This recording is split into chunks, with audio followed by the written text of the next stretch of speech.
ನಮಸ್ಕಾರ ವೀಕ್ಷಕರೇ. ಇವತ್ತು ಒಂದು ಇನ್ಸ್ಟೆಂಟ್ ಆಗಿ ಚಕ್ಕುಲಿ ಮಾಡೋಣ. ಬಹಳ ರುಚಿಕರವಾಗಿರ್ತದೆ ವೀಕ್ಷಕರೇ. ಹಾಗಾದರೆ ಈ ಚಕ್ಕುಲಿಯನ್ನು ಹೇಗೆ ಮಾಡುವುದು ಹಾಗೂ ಏನೆಲ್ಲ ಸಾಮಗ್ರಿಗಳು ಬೇಕು ಎಂದು ನೋಡೋಣ ಅಲ್ಲವೇ ವೀಕ್ಷಕರೇ? ಕ್ವಿಕ್ಕಾಗಿ ಚಕ್ಕುಲಿ ಮಾಡಲಿಕ್ಕೆ ಬೇಕಾದ ಸಾಮಗ್ರಿಗಳು ನೋಡಿ. ಒಂದು ಬೌಲ್ನಲ್ಲಿ ನಾನು ಅಕ್ಕಿ ತೆಗೆದುಕೊಂಡಿದ್ದೇನೆ. ಎಷ್ಟು ಅಕ್ಕಿಯ ಹುಡಿ ಇದು? ಅಕ್ಕಿಯ ಹುಡಿ ಎಷ್ಟು ತೆಗೆದುಕೊಂಡಿದ್ದೇವೆ ಅದರ ಕಾಲು ಭಾಗದಷ್ಟು ಈ ಪುಟಾಣಿ ಹುರಿಗಡಲೆ ಹೇಳ್ತೇವಲ್ಲ ಅದು, ಅದರ ಕಾಲು ಭಾಗದಷ್ಟು. ಒಂದು ಚಮಚದಷ್ಟು ಎಳ್ಳು, ಒಂದು ಮುಕ್ಕಾಲು ಚಮಚದಷ್ಟು ಜೀರಿಗೆ ಹುಡಿ, ಒಂದು ಚಮಚದಷ್ಟು ಮೆಣಸಿನ ಹುಡಿ. ನಿಮಗೆ ಅದು ಬೇಕಿದ್ದಷ್ಟು, ನಾನು ಸ್ವಲ್ಪ ತೆಗೆದುಕೊಂಡಿದ್ದೇನೆ. ಮತ್ತು ಸ್ವಲ್ಪ ಹಿಂಗು ಮತ್ತು ಎಣ್ಣೆ ಮತ್ತು ಸ್ವಲ್ಪ ಒಂದು ಅರ್ಧ ಲೋಟದಷ್ಟು ಬಿಸಿ ನೀರು ಬೇಕು. ಈಗ ಮೊದಲಿಗೆ ಈ ಹುರಿಗಡಲೆಯನ್ನು ನಾವು ಮಿಕ್ಸಿಯಲ್ಲಿ ಪೌಡರ್ ಮಾಡಿಕೊಳ್ಳೋಣ. ಪೌಡರ್ ಮಾಡಿ ಗಾಳಿಸಿ ತರ್ತೇನೆ ನಾನು ವೀಕ್ಷಕರೇ. ಇಲ್ಲಿ ನೋಡಿ, ಇದನ್ನು ನಾನು ಪೌಡರ್ ಮಾಡಿ ಇದನ್ನು ಗಾಳಿಸಿಕೊಂಡಿದ್ದೇನೆ. ಯಾಕಂದರೆ ಇದರಲ್ಲಿ ಸ್ವಲ್ಪ ಸಹ ಕಡಿ ಇರಬಾರ್ದು, ಇದು ಒಳ್ಳೆ ಪೌಡರ್ ಆಗಿರಬೇಕು. ಅದರಿಂದಾಗಿ ಪೌಡರ್ ಮಾಡಿದ ಮೇಲೆ ಇದನ್ನು ನಾವು ಆಟ ಎಲ್ಲ ಗಾಳಿಸ್ತೇವೆ ಎಲ್ಲ, ಗೋಧಿ ಹುಡಿ ಗಾಳಿಸೋದ್ರಲ್ಲಿ ನಾವು ಗಾಳಿಸಿ ತಂದಿದ್ದೇನೆ. ಸ್ವಲ್ಪ ಮೊದಲಿಗೆ ಉಪ್ಪು ಹಾಕೊಳ್ಳೋಣ. ರುಚಿಗೆ ತಕ್ಕಷ್ಟು ಉಪ್ಪು, ಎಷ್ಟು ಉಪ್ಪು ಬೇಕು ಅಷ್ಟು. ನಾವು ಈಗ ಮಾಡೋದು ಒಂದು ಬೌಲಿನಷ್ಟು ಅಲ್ಲ, ಅದರಿಂದಾಗಿ ಎಷ್ಟು ಉಪ್ಪು ಬೇಕು. ಉಪ್ಪಿಗೆ ನೋಡಿ ಈ ಪೌಡರ್ ಮಾಡಿದಂತಹ ಪುಟಾಣಿಯ ಪುಡಿ, ಹುರಿ ಕಡಲೆಯ ಪುಡಿ ಹಾಕೊಳ್ಳೋಣ. ಈಗ ಒಂದು ಬೌಲ್ನಷ್ಟು ನಾನು ನೋಡಿ ಒಳ್ಳೆ ಫೈನ್ ಅಕ್ಕಿಯ ಹುಡಿ ತೆಗೆದುಕೊಂಡಿದ್ದೇನೆ. ಈ ಒಂದು ಬೌಲಿಗೆ ಕಾಲು ಬೌಲಿನಷ್ಟು ನಮಗೆ ಪುಟಾಣಿಯ ಪುಡಿ ಬೇಕು. ಈಗ ಒಳ್ಳೆ ತಿರುಗಿಸೋಣ.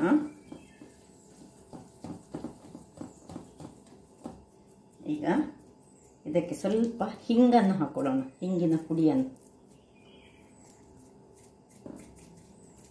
ಒಂದು ಅರ್ಧ ಚಮಚದಷ್ಟು ಹಾಕಿದರೆ ಸಾಕು.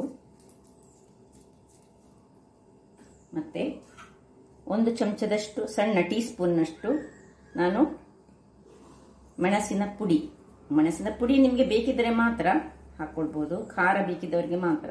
ಮತ್ತು ಜೀರಿಗೆಯ ಪುಡಿ ಒಂದು ಮುಕ್ಕಾಲು ಚಮಚದಷ್ಟು ಹಾಕ್ಕೊಂಡಿದ್ದೇನೆ. ಇದನ್ನು ಸ್ವಲ್ಪ ತಿರುಗಿಸೋಣ.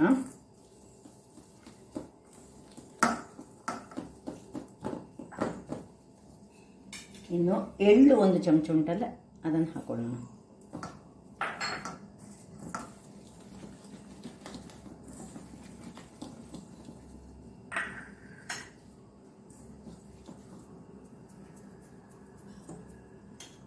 ಈಗ ಬಿಸಿ ಎಣ್ಣೆ ಏನು ಬೇಡ, ಒಂದು 2 ಸ್ಪೂನಿನಷ್ಟು ಟೀ ಸ್ಪೂನ್ನಷ್ಟು ಎಣ್ಣೆಯನ್ನು ಹಾಕ್ಕೊಂಡು ಚೆನ್ನಾಗಿ ಅದು ಮಿಕ್ಸ್ ಆಗಬೇಕು.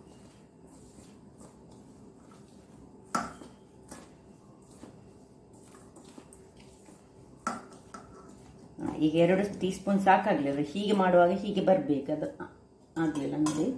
ಅದರಿಂದಾಗಿ ಇನ್ನು ಒಂದು 2 ಸ್ಪೂನಿನಷ್ಟು, ನಿಮ್ಮ ಹತ್ರ ಬಟರ್ ಇದ್ದರೆ ಅಂದರೆ ಬೆಣ್ಣೆ ಇದ್ದರೆ ಬೆಣ್ಣೆ ಹಾಕ್ಕೊಳ್ಬೋದು. ಬೆಣ್ಣೆ ಇದ್ದರೆ ಬೆಣ್ಣೆ ಹಾಕ್ಕೊಳ್ಳಿ, ಒಳ್ಳೆಯದಾಗ್ತದೆ ಬೆಣ್ಣೆ ಹಾಕಿದರೆ.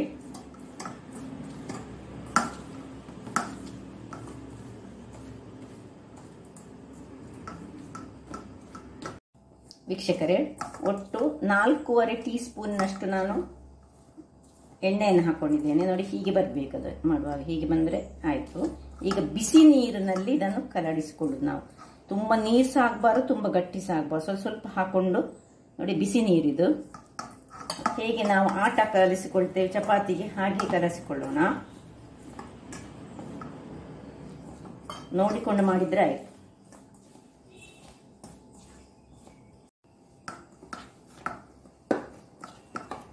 ನೋಡಿ ವೀಕ್ಷಕರೇ, ನೋಡಿ ಹೀಗೆ ಚಪಾತಿಯ ಹಿಟ್ಟಿನ ಹಾಗೆ ಆಗಬೇಕು. ತುಂಬ ತೆಳು ಸಹ ಆಗಬಾರ್ದು, ಗಟ್ಟಿ ಸಹ ಆಗಬಾರ್ದು. ನೋಡಿ ಈಗ ಇದನ್ನು ನಾವು 20 ನಿಮಿಷಗಳ ಕಾಲ ಇದನ್ನು ಹಾಗೆ ನೆನೆಯಲಿಕ್ಕೆ ಬಿಡಲಿಕ್ಕೆ ಉಂಟು.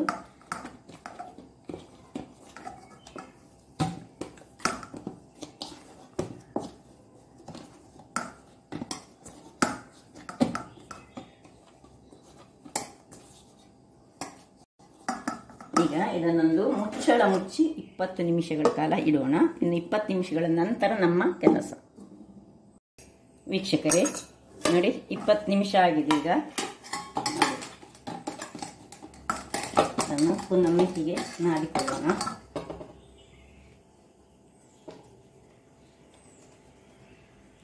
ಇದರ ಒಳಗೆ ಹಾಕಲಿಕ್ಕೆ ರೆಡಿ ಮಾಡಿಕೊಳ್ಳೋಣ. ಈಗ ಇದರ ಒಳಗೆ ಸ್ವಲ್ಪ ಚಕ್ಕುಲಿ ಒತ್ತುವ ಇದರೊಳಗೆ ಸ್ವಲ್ಪ ಎಣ್ಣೆಯನ್ನು ಬ್ರಷ್ ಮಾಡಿಕೊಳ್ಳೋಣ.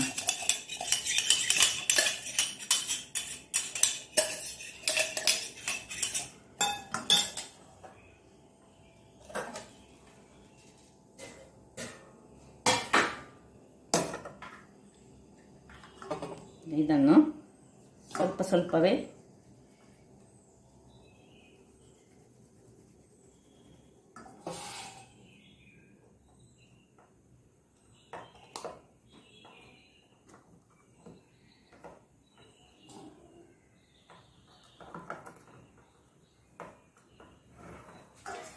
ಈಗ ಇಲ್ಲಿ ನೋಡಿ ಇದರ ಮೇಲೆ ನಾನು ತುರಿಗೆ ಸ್ವಲ್ಪ ಎಣ್ಣೆಯನ್ನು ಹಚ್ಚಿಕೊಂಡು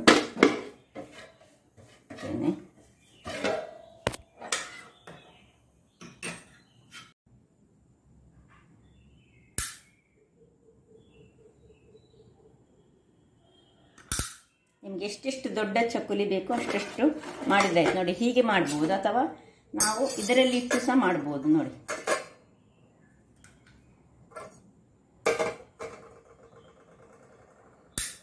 ಇದರಲ್ಲಿ ಇಟ್ಟು ಮಾಡಿದ್ರೆ ಸ್ವಲ್ಪ ಸುಲಭ ಆಗ್ತದೆ ವೀಕ್ಷಕರೇ. ನೋಡಿ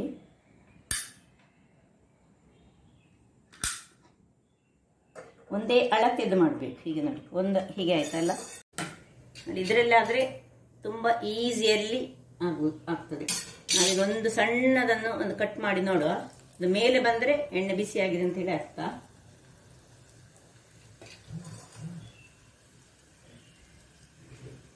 ನೋಡಿ ಮೇಲೆ ಬಂತು. ಅದರಿಂದಾಗಿ ಇದನ್ನು ನಿಧಾನಕ್ಕೆ ಹೀಗೆ ಬಿಡುವ. ನೋಡಿ ಇದರಲ್ಲಿ ಬಿಡಲಿಕ್ಕೆ ಸುಲಭ. ಅಲ್ಲೊಂದು ಬಿಟ್ಟೆ. ನೋಡಿ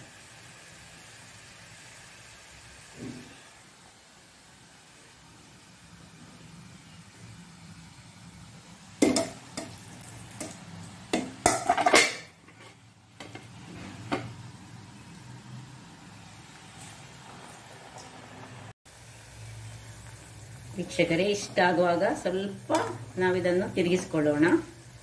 ತುಂಬ ಸಹ ಹಾಕೊಳ್ಳೋದು ಬೇಡ. ಸ್ವಲ್ಪ ಗಟ್ಟಿಯಾಗಬೇಕು. ಗಟ್ಟಿಯಾಗದೆ ನಾವು ಮುಟ್ಲಿಕ್ಕಿಲ್ಲ ಇದನ್ನು.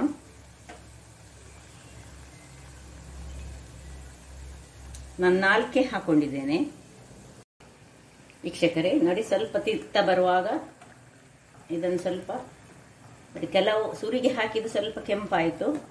ನೋಡಿ ಇದು ರೆಡಿಯಾಗಿದೆ. ಇದನ್ನು ತೆಗಿಬೋದು.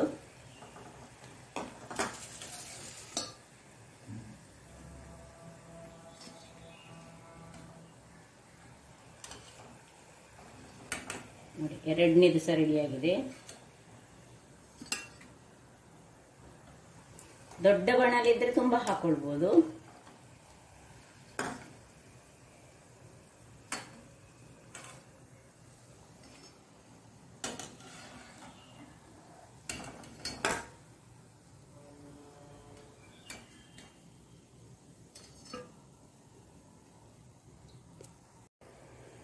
ವೀಕ್ಷಕರೇ ನೋಡಿ ಈಗ 2ನೇ ಸುತ್ತು ಸಹ ರೆಡಿಯಾಗಿದೆ. ನೋಡಿ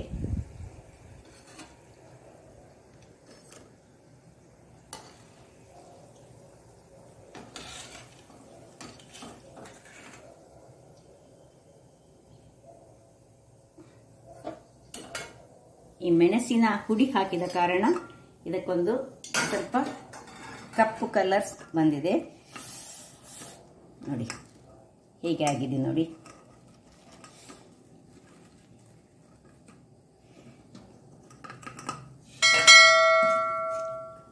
ವೀಕ್ಷಕರೇ ಹಾಗಾದರೆ ಈ ನನ್ನ ಕುಕಿಂಗ್ ಚಾನಲ್ ನಿಮಗೆ ಇಷ್ಟ ಆದರೆ ಬೋಳೂರು ಸುವರ್ಣ ಚಾನಲನ್ನು ಲೈಕ್ ಮಾಡಿ, ಶೇರ್ ಮಾಡಿ ಹಾಗೂ ಸಬ್ಸ್ಕ್ರೈಬ್ ಮಾಡಿ. ನೋಡಿ ಹೇಗೆ ಬಂದಿದೆ ನೋಡಿ. ಹೀಗೆ ಕಟ್ ಮಾಡುವಾಗ ನೋಡಿ ಹೇಗೆ ಸ್ಮೂತಾಗಿ ಒಳ್ಳೆ ಕೂರಾಗಿದೆ.